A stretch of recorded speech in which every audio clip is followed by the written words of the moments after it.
Anin, Bojo, and welcome to the Non-Social Assistance Recipients process for Indigenous people living on reserve. ISC has recognized that individuals residing in First Nations may not have sufficient resources to pay for the cost of a basic funeral and burial. They have developed a process to assist with the cost of a basic funeral and burial for low-income families who do not have sufficient funds to pay for these services.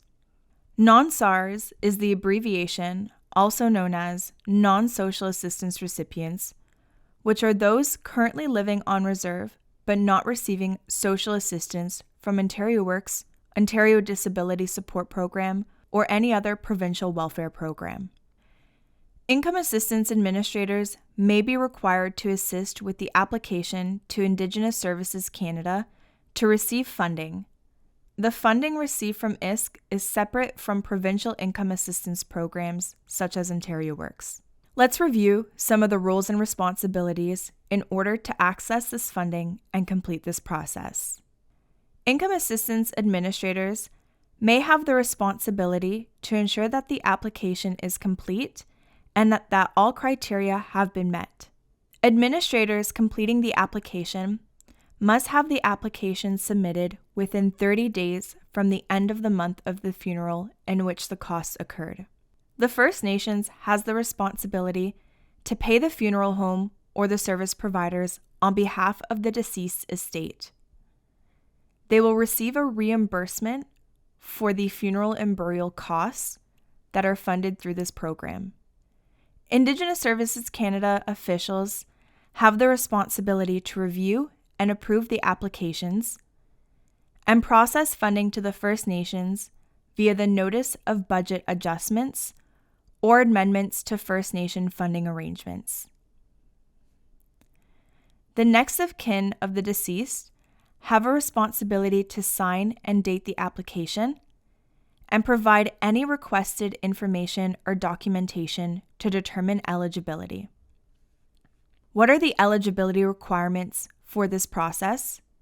In order to be eligible for this funding, the person applying must meet the following eligibility criteria. 1 is financial hardship.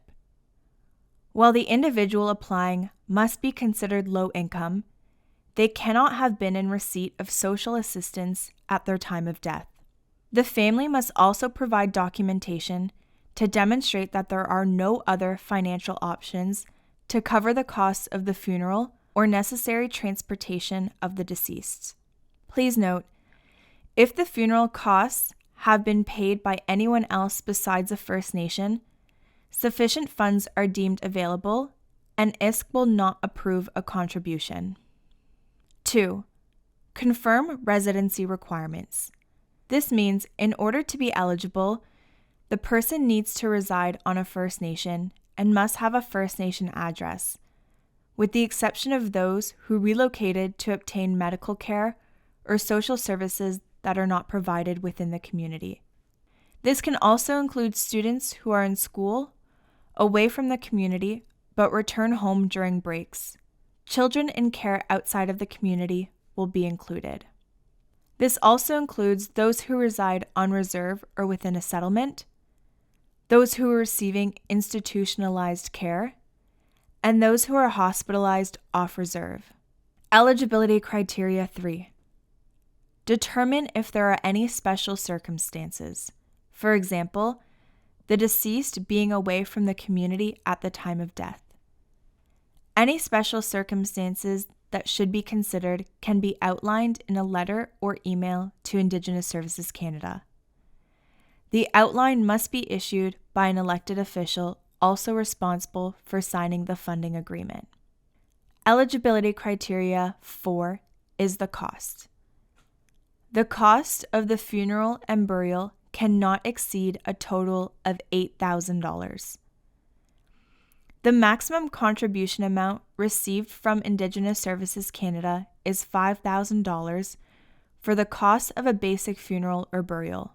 Friends, family, or the First Nation may purchase additional items, upgrades, or services out of their own resources up to a total of $3,000. This means the total cost of the funeral and burial cannot exceed $8,000, with ISK providing a contribution and reimbursement of up to $5,000. If the costs exceed $8,000, Indigenous Services Canada will determine that there are enough funds available to cover the costs of a funeral and burial and will not provide reimbursement.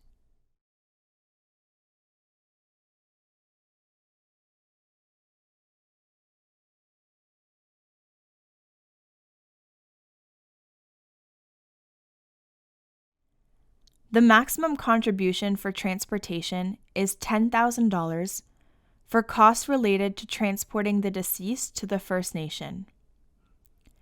The transportation cost does not include the cost of family members to attend the funeral service. If the death occurred outside of Ontario, ISK will not provide a contribution unless the individual was in institution care in Quebec or Manitoba. Remote First Nations may incur additional transportation costs to prepare the deceased for burial. Transportation for burial off a First Nation is not eligible. Documentation must be submitted explaining the circumstances requiring transportation. As mentioned, if any special circumstances apply, please contact ISK. Eligibility criteria 5 is that the application must be completed and supporting documentation must be provided. Here is a list of the documentation that needs to be verified and provided. 1 is a completed application form. This also includes a consent to disclose signature on the application, which needs to be signed by the next of kin or the administrator of the estate. The estate and asset determination form must be completed to confirm that there are no other outside funding sources available. An assessment of financial resources of the family and the deceased using this form will need to be completed. Please note that if funds are later found available, then recovery from the estate or another source may begin. For example, the CPP death benefit. They'll also require a copy of the funeral invoice, a copy of the transportation invoice, if applicable, and a copy of the death certificate. Documentation must be submitted to your designated authority.